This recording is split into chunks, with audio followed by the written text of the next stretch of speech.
presidential candidate Pete Buttigieg has finally received a nickname from U.S. President and potential 2020 opponent, Donald Trump.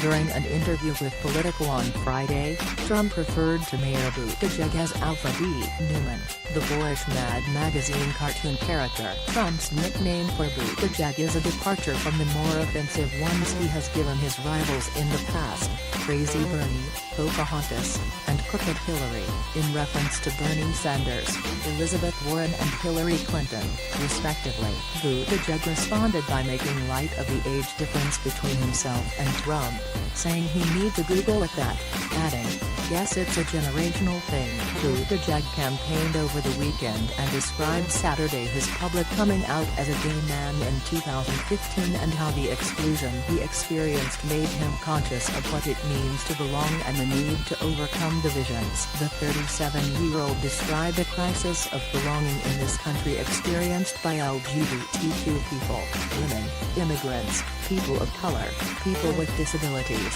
workers and more, and the need for hopeful and audacious voices to unite people in a changing time. What every gay person has in common with every excluded person of any kind is knowing what it's like to see a wall between you and the rest of the world and wonder what it's like on the other side, Buttigieg said as he gave the keynote address Saturday night in Las Vegas at a gala for the Human Rights Campaign. The mayor of South Bend, Indiana, made the appearance at the LGBTQ civil rights group event while making his second campaign swing this year through Nevada, which is third in line to cast votes for the Democratic presidential nomination next year. Despite having held only one public office leading a community of about 100,000 people, the mayor's name recognition and popularity have surged as he has jumped into the race for the White House. "I'd be lying if I didn't admit that we're a little surprised too at the speed of this trajectory," he said. As a sign of the mayor's rising visibility,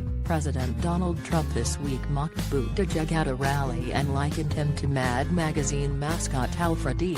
Newman in an interview with Politico. Buttigieg said Saturday that 20 years ago, if someone told his teenage self that in 2019, he'd wake up to reports that the President of the United States was apparently trying to get his attention, he would have wondered what you were talking about, let alone if you told him that the president somehow pronounced his name right. Buttigieg could become the first openly gay presidential nominee from a major political party. He is competing in a crowded field of Democratic candidates that includes former Vice President Joe Biden leading the pack and drawing heavily on his connections to President Barack Obama. Buttigieg appeared to hint at Biden's allusions to the Obama administration Saturday night when he said the country can't and won't move backward. "Democrats can't take us back to 2008 or 1998 any more than conservatives can take us back to the 50s, he said. The former naval intelligence officer also described his decision while serving as mayor and preparing to deploy to Afghanistan to publicly come out as gay. "I was seized with the awareness that I could be killed in action at the age of 33,